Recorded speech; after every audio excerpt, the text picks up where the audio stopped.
Hi, it's Bronwyn from Rap. Today I'm going to be chatting to you about noise gates, and they are fantastic tools. You can use them both technically and creatively. But before we get started in listening to these gates, let's quickly go over the 5 main parameters of the noise gate. These are threshold, reduction or ratio, attack, hold, and release times. Now, the threshold sets the level at which the gate will open to let the sound through. The higher the threshold, the louder or the stronger the signal must be to open the gate. The lower the threshold, the more sound will pass through when the gate is open.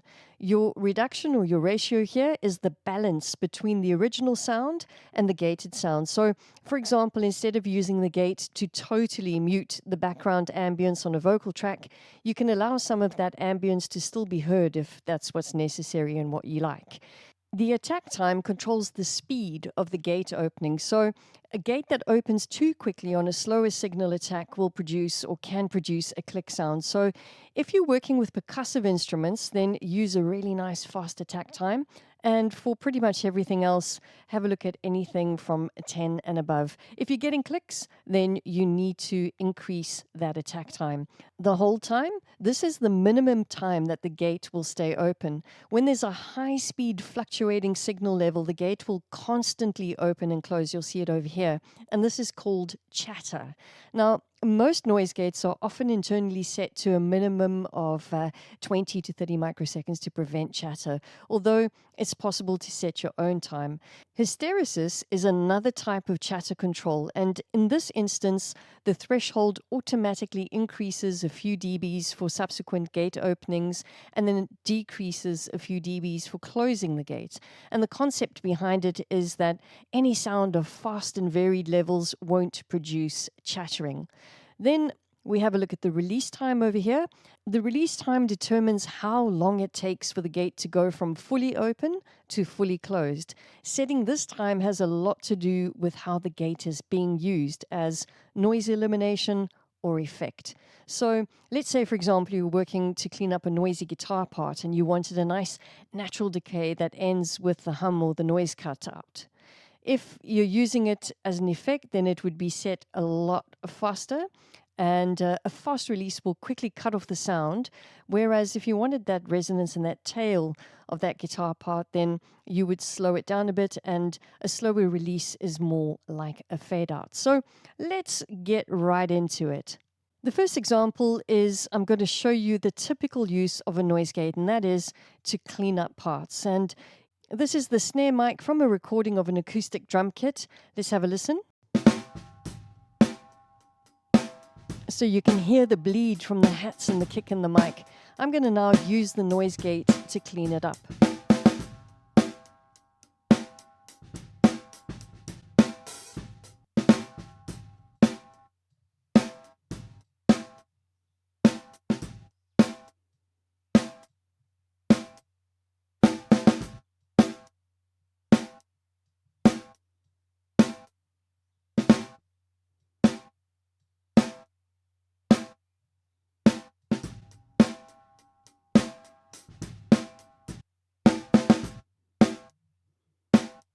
Okay, so the snare tail is cut off quite a bit, and you can really hear that gate working.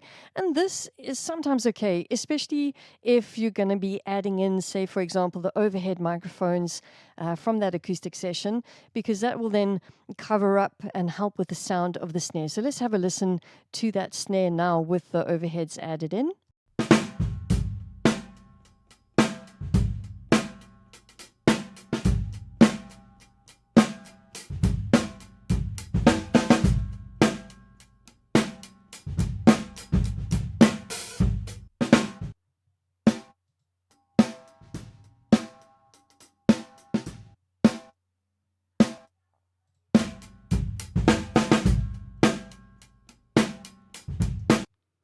All right, nice. So let's be a little bit more creative. I'm just going to mute all of these parts for a second. And let's close off that gate. And I've got myself a really nice, simple EDM groove here with a really nice pad. So let's go and have a listen to this pad. It is lush and beautiful and sustained. But now what I'm going to do is I'm actually going to add in a noise gate. And I'm going to use a random groove to trigger that noise gate on the pad. So what I've done is I've added a track and I've called it Trigger Groove. And on this, I've actually placed a groove. Let's have a listen to this drum groove just for a second. So that's the groove. All right. But I really don't want that groove as part of the main track. So I'm actually going to set the trigger groove, I'm going to set its outputs to no output. So it's still playing, I just can't hear it. Now I can put in my pad. Yeah, that's better. All right. So what I'm going to do with the noise gate on that pad track, I'm going to go to its sidechain. I'm going to tell it that I actually want it to listen to that trigger groove. And have a listen to this. Now, when I set, let's just grab this threshold and I can show you.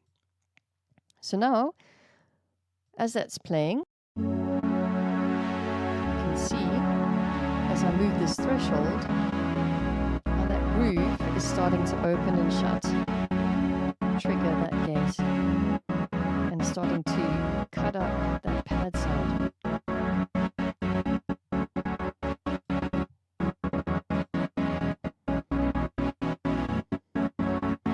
So if I put this in context with the actual main EDM groove, have a listen to this.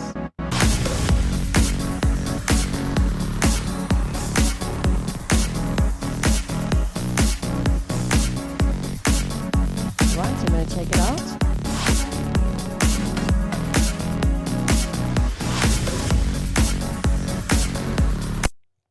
Pretty cool, right?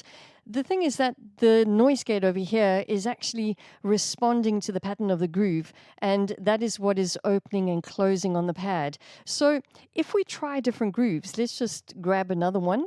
I have another one ready over here, and you can see that the groove is completely different. The pattern is completely different. Let's have a listen to what this does. Here's that pad sound again.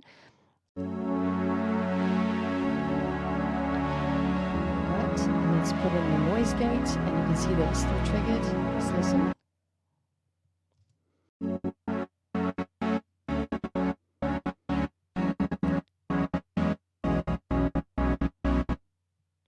And then, of course, just changing that threshold really changes the response. Let's have a listen now with the whole context.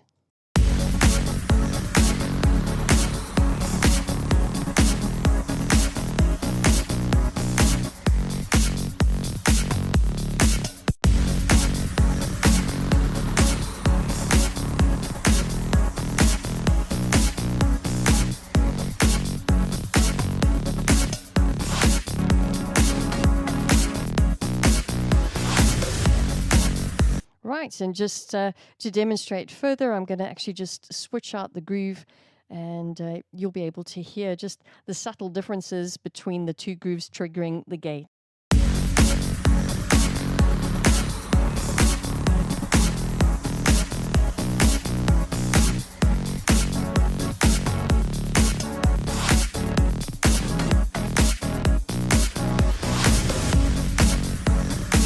Okay, so now we can really experiment and tweak. We can automate those parameters if we like. We can then start to add on some crazy effects onto the actual pad sound as well. There's so many useful and incredible technical and creative ways that you can use a noise gate. Thank you so much for watching, and I'll catch you again in the next video.